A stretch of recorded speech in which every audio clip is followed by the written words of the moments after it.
Bonjour à vous, j'espère que vous allez toutes et tous bien. On se retrouve pour aller voir les énergies de la pleine lune là, du 11, demain. Comme d'habitude, rappelez-vous que je ne détiens aucune vérité, faites preuve de discernement, prenez uniquement ce qui résonne en vous et si ça résonne en vous, c'est important. Je vais utiliser les cartes et chez moi c'est de façon intuitive. Je vais commencer par aller voir dans un tarot, donc c'est le tarot Téléma. Je ne suis pas tarologue pour autant, donc voilà, je ne connais pas la signification des cartes. Les tarologues, ça vous donnera des indications supplémentaires, pardon. Mais voilà, ne m'en veuillez pas si je donne pas la définition de la carte. C'est normal, je ne la connais pas, je ne me suis pas formée au tarot. Donc là, bon, comme depuis un petit temps, j'ai juste pas assez de recul pour pouvoir vous montrer... tomber par terre du coup. Pour vous montrer les cartes, j'arrive. Hein. Bon, clairement, d'après les premières cartes, c'est vraiment une invitation au changement et à la transformation. On nous invite à cette pleine lune, du coup, enfin l'énergie de cette pleine lune nous invite, nous propose et surtout nous soutient à prendre notre pouvoir intérieur, à oser monter aussi le ton, hausser le ton si on sent nécessaire, un peu taper du poing sur la table si c'est nécessaire pour changer les choses. Changer les choses d'abord évidemment pour vous, donc il s'agit vraiment de taper du poing sur la table aussi avec soi-même. Hein. C'est aussi... Pardon, c'est que j'ai cette image là dans le film Nos jours heureux. Et on se sort les doigts. Voilà, vous avez compris, je pense. Bref, après on a quoi? Le 4 de bâton, le jugement, je vais vous expliquer après ce que je ressens. Le 6 de bâton, on a beaucoup de bâtons. La reine de coupe et le 7 de bâton, ouais. En fait, c'est-à-dire que là, c'est un peu comme si on était à la croisée des chemins. Vraiment, on a le choix. Soit effectivement, on va vers du changement, de la transformation. Et donc, dans ce cas-là, effectivement, ça nous demande de nous positionner, ça nous demande d'oser se tenir droit et droite, d'oser faire des choix, prendre des décisions pour soi-même, de laisser de côté le plus possible déjà son mental ego, mais aussi le qu'en dira-t-on des autres. Ça demande de se pousser dans ses retranchements aussi, hein, sortir de sa zone de confort, etc. C'est vraiment pas simple et c'est pas forcément toujours agréable. C'est aussi d'être connecté à ses émotions, à son intuition, à ce qui se vit à l'intérieur de soi. C'est ça, ça demande d'aller vers du changement, vers du nouveau. Et de la nouveauté, de la transformation, forcément, ça demande tout ça, d'accord?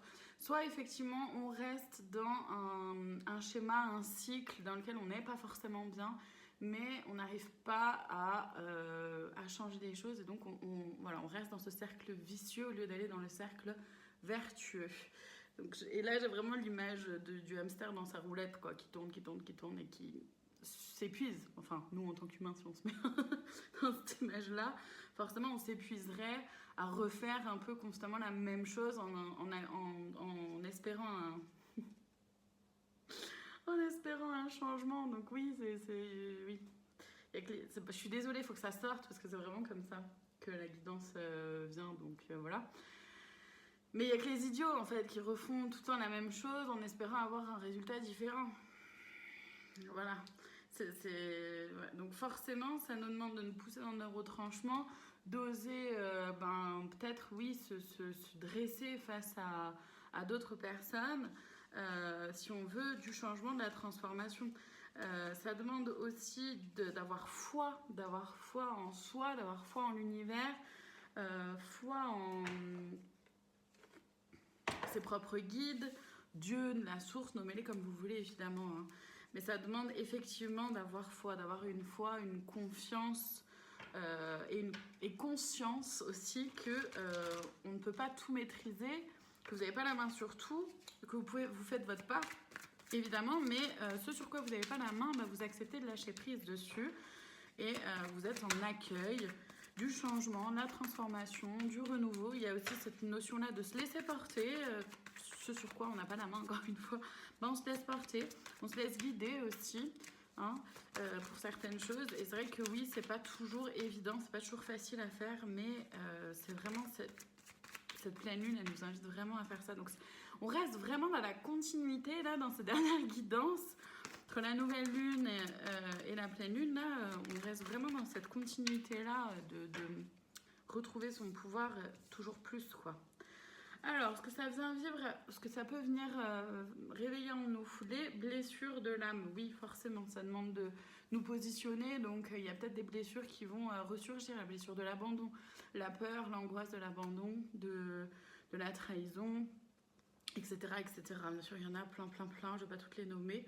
Le modèle biaisé, on peut se rendre compte que oui, même dans la spiritualité ou dans voilà, certaines croyances ou fausses croyances, bref, qui sont nommées, on se rend compte que entre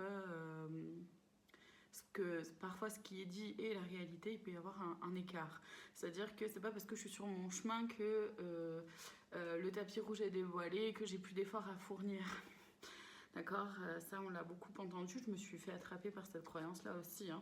Mais pas du tout. Pas du tout, pas du tout. Bien sûr qu'il y a des efforts à fournir encore, évidemment.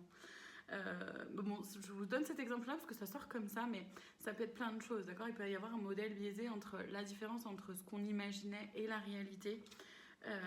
La lignée transgénérationnelle, il y a certainement des choses au niveau du transgénérationnel et aussi des répétitions de schémas hein, qui peuvent ressurgir, dont vous pouvez prendre conscience. Non-alignement à soi et l'acte d'engagement, effectivement, ça peut faire peur de s'engager, d'accord, parce qu'il s'agit de s'engager vraiment pour soi-même et ça peut faire peur, donc on peut rester dans ce non-alignement si si on décide de ne pas avancer, de ne pas aller vers ce changement et cette transformation. Je vais aller voir les conseils. Donc là, je suis allée voir les cartes. Là, c'était, que vous venez de voir, c'était dans l'oracle de la flamme d'Anka. Et là, les conseils, je vais les voir dans l'oracle de l'intuition et de l'action. Donc, premier conseil, célébrez votre beauté. Déjà, c'est de se célébrer soi-même, d'accord? Votre beauté morale, mentale, émotionnelle, physique, votre beauté dans toute sa sphère, d'accord? Dans toute l'entièreté. Un regard différent. Donc, pour ça, portez un regard différent déjà sur vous-même, sur les situations, sur les personnes, sur le monde extérieur, etc. Mais déjà d'abord sur soi-même, il s'agit d'aller voir son pouvoir intérieur. Oui, si on veut changer les choses, transformer les choses déjà pour soi, forcément il s'agit d'aller voir et de connecter avec son pouvoir intérieur et de le laisser sortir. Faire confiance à son intuition, faire confiance à ce qu'on sait être bon et juste pour nous sans savoir comment on le sait parce que ce sera forcément la bonne décision à partir du moment où vous vous laissez attraper par votre intuition. Ensuite, il s'agit de se mettre en action une fois que ça s'est fait. C'est drôle parce que là, les conseils, ils sont très étape par étape, je trouve, par rapport à d'habitude ou à d'autres fois où ça peut être un peu moins... Non, là, c'est tout tombé. Et la dernière, haute vibration, effectivement. Il s'agit du coup de se mettre en action pour aller vers des plus hautes vibrations, en tout cas le plus possible. Rester dans des vibrations les plus hautes possibles pour rester en foi, dans la foi de soi, mais aussi de l'univers. Et voilà, merci, c'était coincé celle-ci. Mais aussi pour rester aligné à soi-même en fait, hein, d'accord. Je vais aller voir donc le conseil de plus, la cerise sur le gâteau dans l'oracle du chemin divinatoire. On y va. Super, il est là. Hop, vous pouvez en faire une capture d'écran si vous souhaitez relire cette phrase ou la garder avec vous pendant un temps. Je vous en fais la lecture. Donc, il est peut-être temps de ranger ta pudeur et de demander de l'aide. Qu'elle soit humaine ou spirituelle, elle saura répondre à ta demande. C'est ça, c'est oser sortir de sa zone de confort. Oser demander de l'aide si vous en ressentez le besoin, encore une fois qu'elle soit humaine ou spirituelle évidemment.